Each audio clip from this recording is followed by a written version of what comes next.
Cette semaine, l'autoroute 40 entre Berthierville et Lavaltrie fait l'objet de travaux de nuit. Une autre personne coupable de contrebande de tabac. Cette fois-ci, c'est à Saint-Émilie-de-l'Énergie. Et finalement, un vaste projet d'hébergement touristique est prévu à Saint-Gabriel. Bonjour, ici Danny Bérubé. Bienvenue à vos actualités régionales.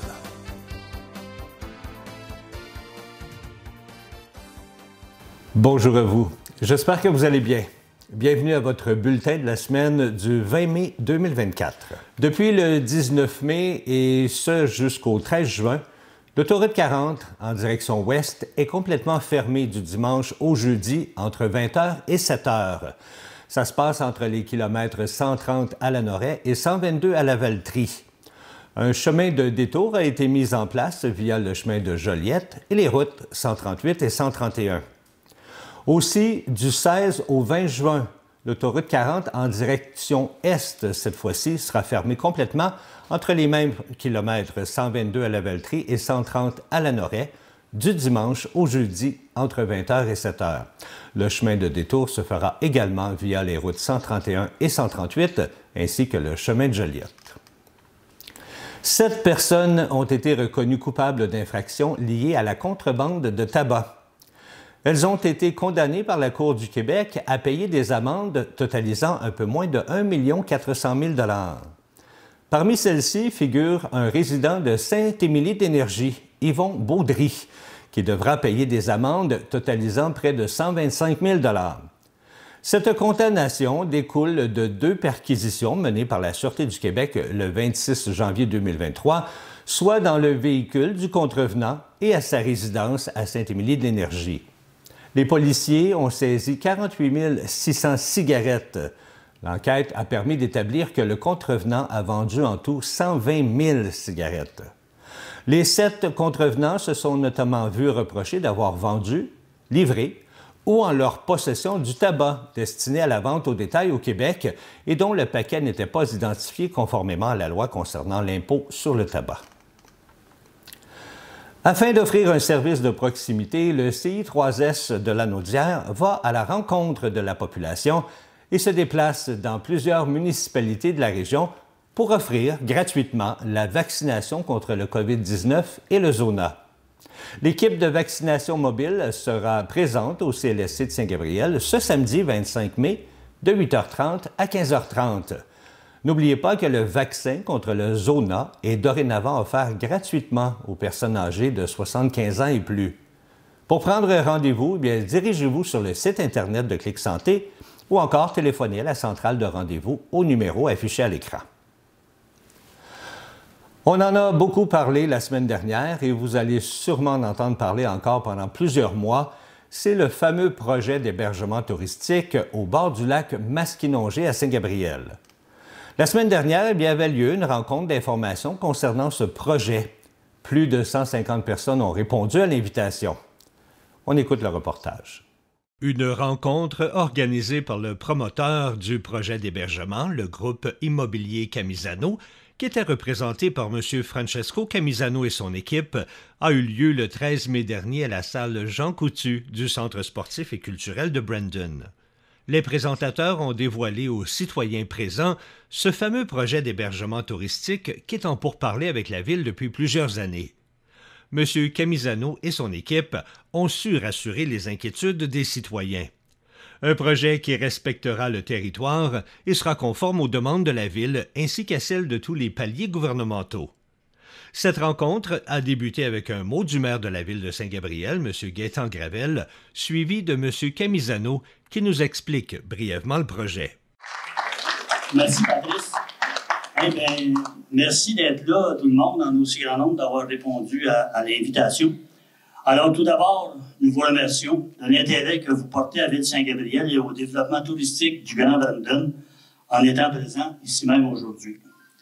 Nous vous avons entendu, nous vous avons écouté, chers citoyens, lorsque vous aviez des questionnements au sujet d'un événement, un futur éventuel projet d'hébergement sur notre territoire. Donc, nous tenions à vous offrir cette rencontre aujourd'hui.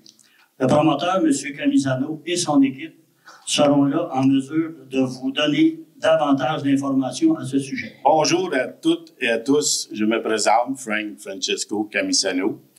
Et bienvenue à cette présentation de notre projet d'hébergement touristique. Nous sommes ici aujourd'hui pour vous présenter nos esquisses, les esquisses de notre hôtel, le manoir du lac, le manoir Masquinongé, qui sera construit en bordure du lac Masquinongé sur la rue du Domaine dans la ville de Saint-Gabriel. Nous étions en discussion avec la ville. Par la suite, M. Félix Scott nous a fourni une explication détaillée, à la fois verbale et visuelle, de ce projet d'aménagement qui sera divisé en 5 phases et qui s'échelonnera sur 5 ans. La première phase sera la construction de l'hôtel, appelé le manoir Masquinongé. Un hôtel qui contiendra 68 suites, un restaurant de 80 places, une salle de réception, une piscine, un spa et un accès à la plage. Le début de la construction est prévu pour l'automne 2024 ou au plus tard au printemps 2025 et l'ouverture est prévue pour 2026. Par la suite, pour la phase 2, 40 condos locatifs à long terme seront construits. Les phases 3 et 4 seront constituées de 72 condos villégiatures pour des locations à court terme et finalement la phase 5 sera la construction de micro-maisons ou de mini-chalets sur le bord de l'eau. Ici, vous voyez, l'hôtel va être construit, c'est en étage, si vous voulez, ça descend sur quelques 20 pieds à 30 pieds d'étage en étage, tout près dans le fond, près de la plage, avec accès à la plage. On a les logements locatifs long terme qui vont être sur le pont-montoir ici et sur le plateau où il y avait l'ancien théâtre, le théâtre Mawson, je crois bien. Mawson? Le stationnement, c'est ça. C'est là qu'il va y avoir les 18 plex pour les gens qui veulent soit louer, si vous avez des familles, des gens, des amis qui veulent venir, ça va être loué à la semaine ou ça va être loué aussi probablement à la saison. Selon les dernières statistiques, 59% des citoyens considèrent que l'impact du tourisme dans Brandon est positif. Donc, la ville de Saint-Gabriel croit au déploiement de ce projet d'hébergement qui accueillera des tourismes dans des infrastructures adaptées, le tout à proximité de l'attrait principal de la ville, soit la plage municipale aux abords du lac Masquinongé. Pour plus d'informations à ce sujet, bien, vous pouvez visiter le site Internet de la Ville de Saint-Gabriel pour retrouver toutes les informations concernant ce projet d'hébergement touristique. Ou encore, on vous propose également de regarder la séance d'information complète sur les ondes de CTB-TV diffusée cette semaine. C'est le 10 mai dernier qu'avait lieu le début du chantier de la plus grande maison des aînés du Québec, qui sera située à Saint-Charles-Borromée. Un investissement de 219 millions de dollars. Celle-ci sera située sur le terrain du centre hospitalier de la Naudière et sera constituée de 288 places réparties en 24 maisonnées de 12 personnes hébergées. On veut créer un milieu de vie à dimension humaine, comportant des chambres individuelles avec des toilettes et des douches adaptées. Les travaux qui s'amorcent devraient être terminés au courant de l'hiver 2027 et les premiers résidents devraient pouvoir aménager à l'automne 2027. Selon Mme Sonia Bélanger, ministre responsable des Aînés et ministre déléguée à la Santé, qui était de passage à Saint-Charles-Borromée pour cette première pelletée de terre, eh bien, elle affirme que le Québec est en train de transformer les soins de longue durée. Dorénavant, on ne parlera pas de building, mais de maisonnées avec des espaces pour les loisirs et les emplacements pour que les aînés puissent accueillir leurs proches aidants. De son côté, le député de Joliette, M. François Saint-Louis, a souligné qu'il s'agit d'un projet qui était attendu avec impatience et d'un grand avancement pour la qualité de vie des aînés. Il a également confié qu'à l'aube de ses 60 ans, bien, c'est au sein d'un tel endroit qu'il aimerait un jour résider. Dans le nord de la région, outre la Maison des aînés de Saint-Charles-Borromée, eh bien, un projet est en cours à Sainte-Élisabeth. La ministre Sonia Bélanger a mentionné que le gouvernement avait annoncé la création de 46 maisons des aînés, mais aussi la rénovation ou la reconstruction de 19 CHSLD qui seront graduellement rebâtis en maisons des aînés. C'est dans le cadre de cette seconde annonce que s'inscrit le projet à Saint-Charles-Borromée. Cible famille Brandon s'agrandit. Victime de son succès, eh bien, l'organisme agrandit ses installations et du même coup lance une ambitieuse campagne de financement pour l'aménagement de haltes garderies et des ateliers de cuisine. Pour répondre aux besoins évolutifs des familles, un agrandissement des locaux sera mis en œuvre dès cet été. Un projet qui se réalisera grâce au soutien financier de la MRC de Dautré avec 180 000 $, de Desjardins, 20 000 $ et de la Fondation Camplone avec 10 000 $. Ce sont 1696 pieds carrés qui vont être ajoutés pour créer un milieu de vie pour toutes les familles. Dans le cadre de cette nouvelle étape, eh bien, une campagne de financement est organisée pour l'aménagement des nouveaux locaux, soit justement une halte garderie communautaire entièrement repensée où les enfants s'épanouiront et un espace pour les ateliers de cuisine.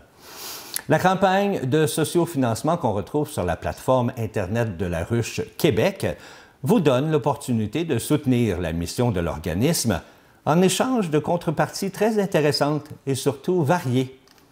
Il y aura également une grande vente de tableaux lors d'un encamp silencieux qui aura lieu le vendredi 7 juin de 17h à 20h au Bal-Masquis de Saint-Gabriel. Le gouvernement du Québec a annoncé une aide financière de près de 246 000 $ pour la réalisation de 3 projets visant à remettre au niveau plusieurs kilomètres de sentiers existants du Sentier national au Québec, la SNQ, dans la circonscription de Berthier. Le premier est une somme de 195 956 $ qui sera remise à la municipalité de Mandeville pour l'amélioration de l'accessibilité au SNQ du secteur Mandeville, parc plein air Mistigouche. Le second est un montant de 50 000 $ attribué à la Société de développement des parcs régionaux de la Matawini pour la réfection de la signalisation sur l'ensemble du SNQ ainsi que la réfection de passerelles et de ponts. Et enfin, le reste, soit 20 423 $, est octroyé au réseau Intercentre afin de construire un abri au lac en Croix à Masquinongé. À l'échelle nationale, eh bien, des investissements totalisant plus de 2,4 millions permettront de développer plus de 110 km de nouveaux sentiers qui viendront s'ajouter aux 1650 km de sentiers actuels. De même que plus de 715 km de sentiers existants qui seront remis à neuf. Après des années d'efforts, eh bien, la Chambre de commerce Brandon a finalement remporté un trophée lors du Gala des chambres de commerce du Québec, qui a eu lieu à Saint-Hyacinthe le 14 mai dernier. J'ai eu le plaisir de rencontrer Mme Annabelle Fréchette, qui était très heureuse de recevoir ce fameux trophée. Ça fait 98 ans, Annabelle, qu'on attend après ce trophée-là. Alors, parle-nous de ça. Alors, cette semaine, c'était le gala annuel de la Fédération des chambres de commerce du Québec. Et la Chambre de commerce Brandon est très fière d'avoir remporté le prix de Chambre de commerce de l'année au Québec. Pour notre travail, pour nos efforts, pour nos succès dans la dernière année, on a connu vraiment une année exceptionnelle. Ça se répercute ici et on est vraiment très, très heureux. C'est un rayonnement un peu inespéré qu'on nous offre, nous, à la Chambre de commerce Brandon, à travers le Québec.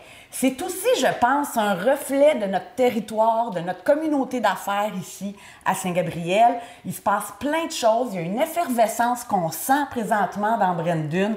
Ça se répercute là-dessus, ça rejaillit sur nos membres. On espère que nos membres vont en profiter et vont utiliser le titre pour leur profit personnel aussi. On le souhaite vraiment, on espère les inspirer aussi avec ce prix-là. Donc, non, on est vraiment très, très fiers de l'avoir reçu. Puis oui, il se passe quelque chose dans Brandon présentement. Il y a une croissance qui se produit présentement au niveau commercial, au niveau touristique. Juste la semaine prochaine, il y a le Festistrade qui s'en vient pour tout le week-end aussi. Donc, il y a des gens qui viennent ici nous voir. On les reçoit, on aime les recevoir. Puis ça paraît, puis ça se démarque présentement. Puis il ne faut pas oublier non plus que si on a mérité ce trophée-là, c'est parce que Madame ici présente a travaillé très, très fort depuis plusieurs années. Mais je suis pas seule, j'ai toute une équipe aussi avec moi. J'ai un CA, les membres de mon CA, mon président Daniel Baudouin du Centre Zenning est vraiment très impliqué, très présent aussi. qui a remporté d'ailleurs dernièrement le prix du bénévole de l'année dans Brandon en plus. Donc, ça montre que je ne suis pas la seule non plus derrière ça. Bien, bravo pour cet excellent travail. Puis qu'est-ce qui s'en vient là, à la Chambre de commerce? Bien, pendant l'été, à la fin de l'été, en fait, le 29 août, on revient avec notre grande table champêtre qui sert à promouvoir les artisans, les producteurs, les artistes locaux. C'est une grande table champêtre dans un lieu qui est gardé secret jusqu'à la dernière minute. Les gens achètent leurs billets, ils ne savent pas ce qu'ils vont manger, ils ne savent pas où ils vont aller. Ils vont l'apprendre la veille de l'événement. Mais on les encourage fortement à participer. C'est vraiment un bel événement. C'est notre 2e édition. L'an passé, on a eu beaucoup de succès. Les gens ont aimé l'ambiance qui se dégage aussi d'une soirée comme ça. Donc, c'est un bel événement pour promouvoir ce qui se fait localement. Les billets sont en vente sur notre site web ou en passant par moi directement à la Chambre de commerce Brandon. Et on s'attend encore une belle réussite cette année. On l'espère, en tout cas. Oui, on travaille toujours aussi fort pour que ça se reproduise dans le futur. Annabelle, merci beaucoup de t'être arrêtée pour nous montrer ce beau trophée-là et félicitations encore une fois. Merci encore et merci de nous recevoir régulièrement aussi. La municipalité de Saint-Félix-de-Valois a annoncé la programmation 2024 des Vendredis en musique. De grosses pointures s'amènent pour l'occasion. Il y aura 4 excellents spectacles, dont le premier est le 12 juillet à 20h avec Michael et Kim Richardson. Le 9 août sera au tour d'Émile Bilodeau, qui s'amènera à la Place de la Culture avec son répertoire des 10 dernières années. 2 semaines plus tard, soit le 23 août, Véranda convie les amateurs de bluegrass à venir danser au rythme de leurs chansons. Et finalement, l'homme orchestre, Steve Hill, qui présentera son dernier album le 6 septembre. On vous rappelle que les spectacles sont à 20h, qu'ils sont gratuits et sont accessibles à tous. Cette semaine, dans le cadre de la tournée des municipalités, nous vous présentons une entreprise de Saint-Gabriel. Une entreprise haut de gamme qui sait faire plaisir à bien des gens, mais surtout à leurs compagnons. Cette semaine, à la tournée des municipalités, j'avais le goût de vous faire découvrir une entreprise bien de chez nous. Une entreprise de Saint-Gabriel. Elle se nomme l'Edelweiss. Vous voulez savoir ce que c'est? Eh bien, suivez-moi à l'intérieur pour en apprendre davantage. Le chenil de Saint-Gabriel, c'est ouvert ça ici depuis peu, hein? On a ouvert ça l'été passé, je crois. Oui, cet été, on a construit ça, puis on a commencé avec nos nouveaux clients à peu près à l'automne, en novembre à peu près, on a ouvert aux nouveaux clients. Parce que ça, c'est quelque chose que vous avez commencé avant chez vous. Oui. Qu'est-ce que vous avez commencé exactement? Est-ce que c'est de l'élevage? Est-ce que c'est du gardiennage? Tout est parti avec l'élevage. On a acheté une chienne au début pour nos besoins personnels, une chienne de compagnie. Puis on a eu les droits de reproduction dessus. Donc on a commencé par faire une portée pour le plaisir. Puis la piqûre est née de ça. Donc à temps partiel, je faisais de l'élevage. Ensuite de ça, le besoin de faire de la pension est venu, toujours à la maison. Donc, 1 ou 2 chiens par jour pour dépanner. Puis là, j'ai pu finir par vivre de ça, en faire un travail à temps plein. Et le besoin est venu de construire le chenil par la suite pour pouvoir prendre plus de chiens en pension. Puis pouvoir augmenter aussi le nombre de chiens qu'on était autorisé à avoir pour l'élevage. Et qu'est-ce qu'on offre comme service ici au chenil Edelweiss? Ici, l'activité principale, nous autres, c'est de l'élevage. Donc, on est une entreprise agricole. On fait de l'élevage de bouvier bernois. Donc, on vend des chiots, des portées de chiens qu'on a vers à peu près 9 semaines. Donc, on fait les accouplements, on fait l'élevage des chiens. Puis ensuite de ça, on a une autre activité secondaire, mais qui prend tout autant, sinon plus de place, c'est la pension qu'on offre à tous les chiens, pas seulement les bouviers bernois. On en a beaucoup parce que certains de nos chiens reviennent. Et c'est un chien populaire aussi, on en a qui ne sont pas de notre élevage, mais on offre la pension pour tous les types de chiens, surtout un certain poids. Là. On essaie de ne pas aller en bas de 15 livres. Là. On n'est pas spécialisé dans les petits chiens parce que notre point fort, c'est de les mettre tout ensemble. Donc, on essaie que les chiens aient un certain gabarit qui se ressemble. Puis, on les teste aussi pour être sûr qu'il y ait un niveau de sociabilité, qu'ils soient à l'aise aussi en enclos, qu'ils soient à l'aise aussi avec la promenade en liberté. Parce que c'est un des points forts de notre entreprise. Tous les jours, on va se promener sur notre propriété. C'est une grande propriété que vous avez ici, là. Oui, c'est 1,3 million de pieds carrés. OK. Donc, on a des sentiers en forêt, puis on a une partie qui est en champ. On a un ruisseau aussi, donc l'été, on amène les chiens au ruisseau pour se rafraîchir. Vous avez soulevé un bon point tout à l'heure en disant que avant de pouvoir, exemple, partir avec les chiens à l'extérieur, parce que si je ne me trompe pas, vos chiens ne sont pas en laisse quand on va à l'extérieur, ils sont libres sur le grand terrain. Oui. Ça, c'est une chose. Ça, c'est quand vous êtes là.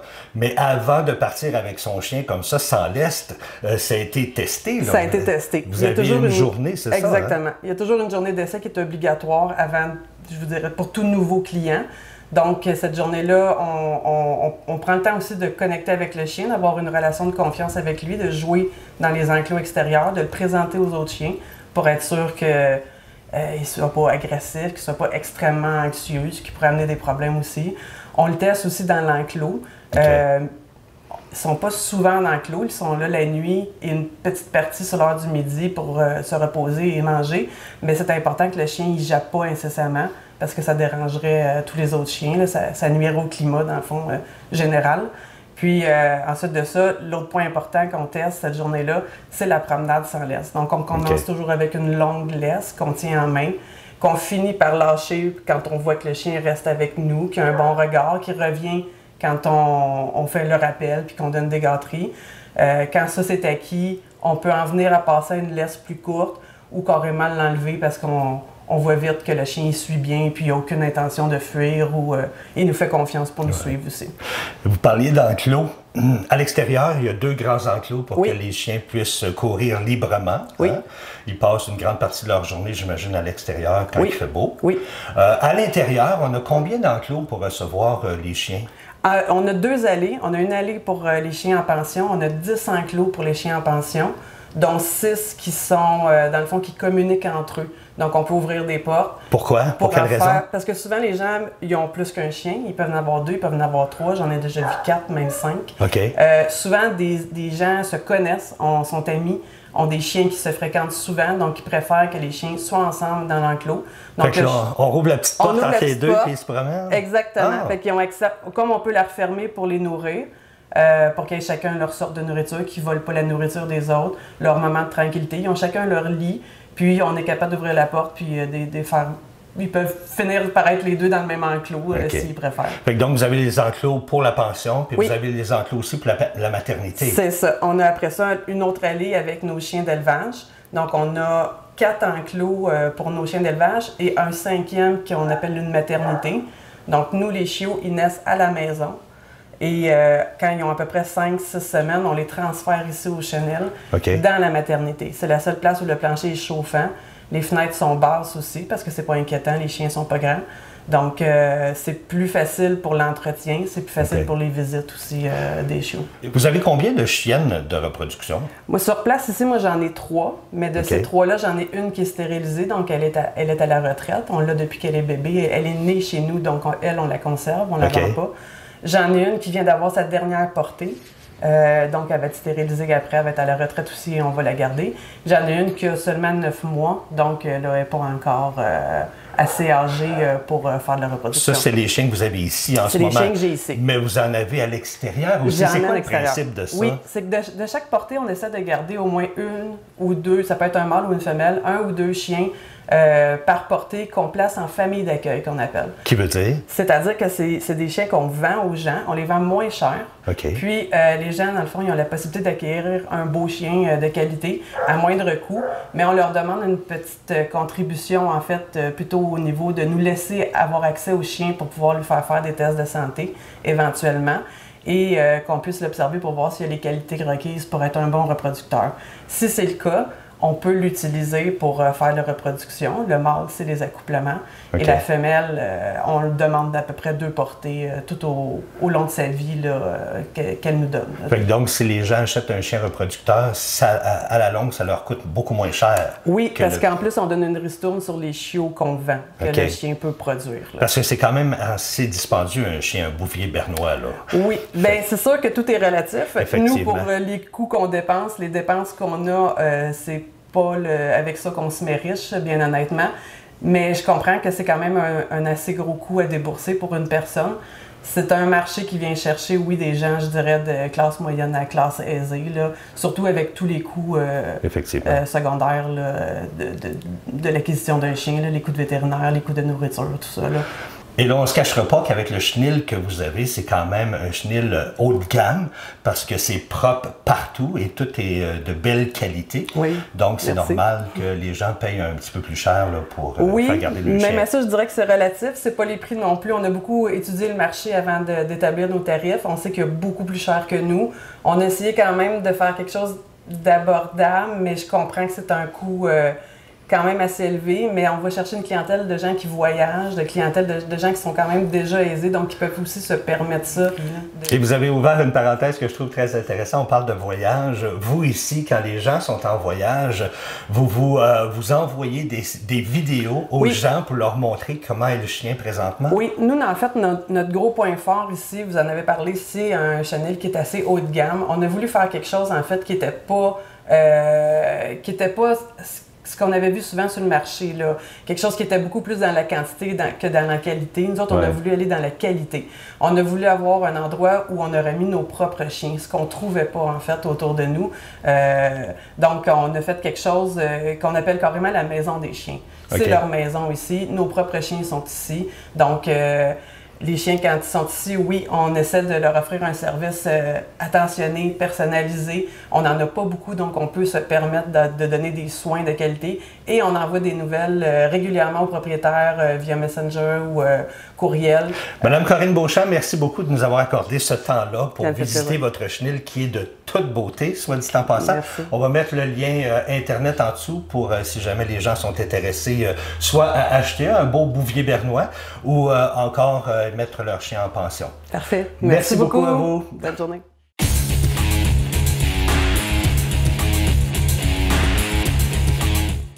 Je termine en invitant les amateurs de pétanque à la 5e édition du tournoi Woodstock Bouliste qui aura lieu au parc Antonio Barrette de Joliette en cette fin de semaine, là, soit du 24 au 26 mai.